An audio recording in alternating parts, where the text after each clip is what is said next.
crispy chicken sai tao gitu sebagai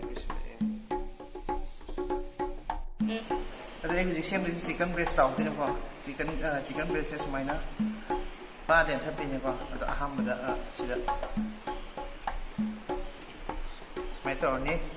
the next step tu sudah mau yerum je tuai lah yerum je tu semuanya mau tip top ini kok ada yang next the bed from ni kok saja semuanya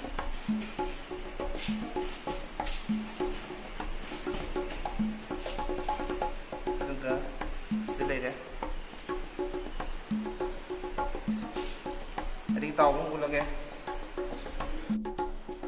rất là chicken breast nhé chicken tàu này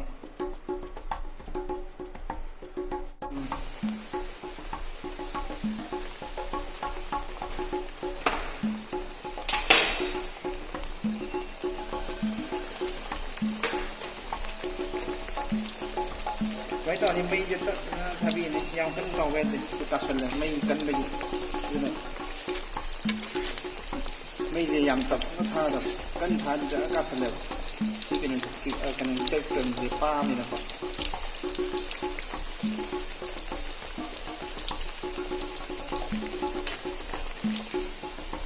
vậy mình đang phải làm gì này mấy giờ cần lên về đấy mình chỉ thêm được pha được tập được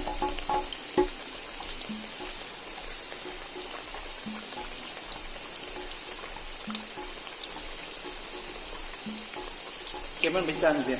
ยังกันข้างงานกี่ให้ตากันไม่ได้ไม่มีข้างคุยกันต่อวิจัยดูว่าที่จานเป็นยังไงที่จานมีจัดใจเราเท่าที่จานเนี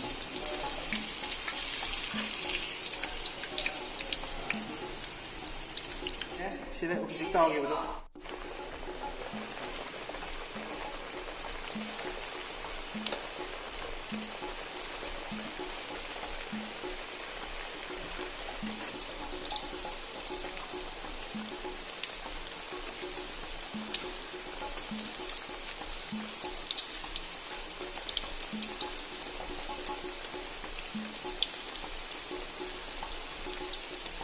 posakan ini hujik siang ke crispy chicken sudah ya